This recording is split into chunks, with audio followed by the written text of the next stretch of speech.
अबकी बार 400 पार हा भाजपचा यंदाच्या निवडणुकीतला मोटो आहे. भाजपला यंदा 400चा आकडा पार करायचा असल्याने आणि महाराष्ट्रात लोकसभेच्या जास्त जागा असल्याने मोदींच्या सभांवर सभा झाल्याचं आपण पाहिलं.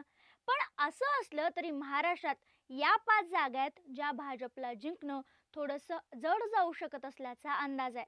आता त्या जागा कोणत्या, महाराष्ट्रात काय होईल, हे सगळंच या व्हिडिओच्या माध्यमातून जाणून घेऊयात.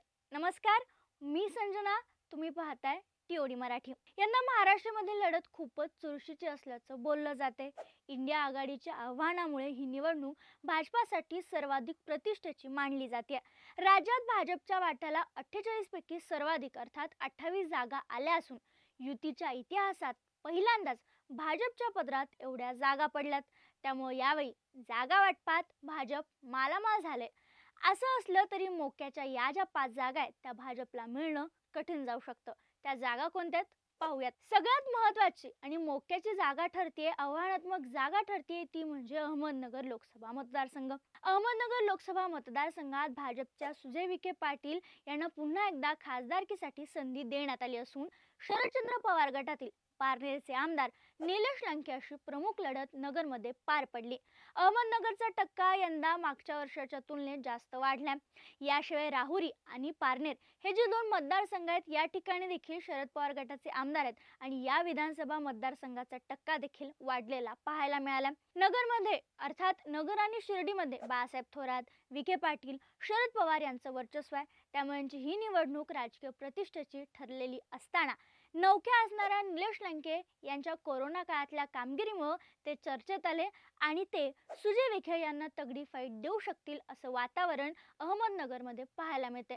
त्यामुळे यंदा ही जागा जिंकणं भाजपला थोडंसं अवघड जाऊ शकतं असं विश्लेषकांचं म्हणणं आहे. पुढची जागा आहे ती म्हणजे चंद्रपूर लोकसभा मतदारसंघाची. काँग्रेसचे एकमेव खासदार अर्थात बाळू धानोरकर या ठिकाणी खासदार होते. त्यांचं काही महिन्यांपूर्वी निधन झालं. ती सहानुभूतीची लाट अद्याप देखील चंद्रपूरमध्ये पाहायला मिळते. चंद्रपूरमध्ये बाळू धानोरकर यांच्या पत्नी प्रतिभा धानोरकर विरुद्ध भाजपचे सुधीर मुनगंटीवार अशी लढत होताना दिसते.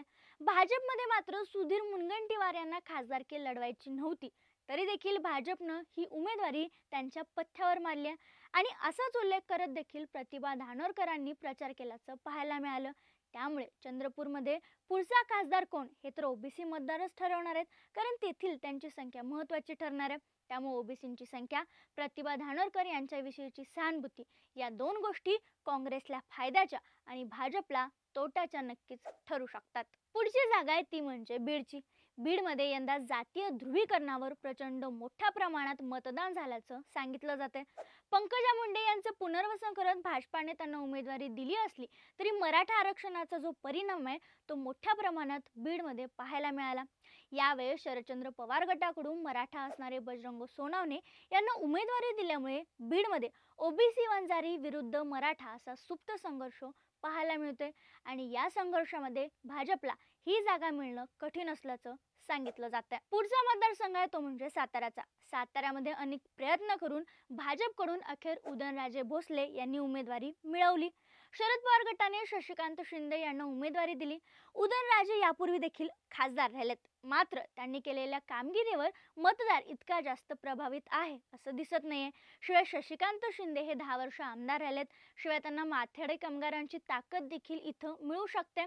त्यामुळे साताऱ्याचा हा किल्ला शरद पवारांकडून काढून घेणं भाजपला यंदा अवघड जाऊ शकतं. पुढचा मतदारसंघ आहे तो म्हणजे लातूरचा.